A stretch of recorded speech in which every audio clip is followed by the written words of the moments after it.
Mtu mwenye kumfuturisha mtu aliofunga ana ujira uliokuwa mkubwa.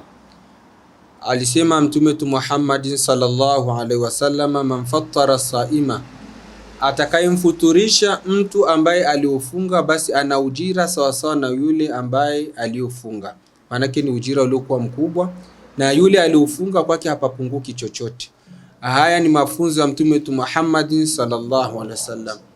Na asili ya kulishiza ni suala kubwa katika Uislamu, lina ujira uliokuwa mkubwa, kwani Mtume aliliashiria akasema, ayuha nas, enyi watu, at'imu ta'ama, lishizaneni chakula, wa afshu salama, zagazeni amani. Alisema afshu salama, zagazeni amani, wa at'imu ta'ama, na mlishize chakula na muunge undugu, mtaingia katika pepo ya Mwenyezi Mungu kwa amani.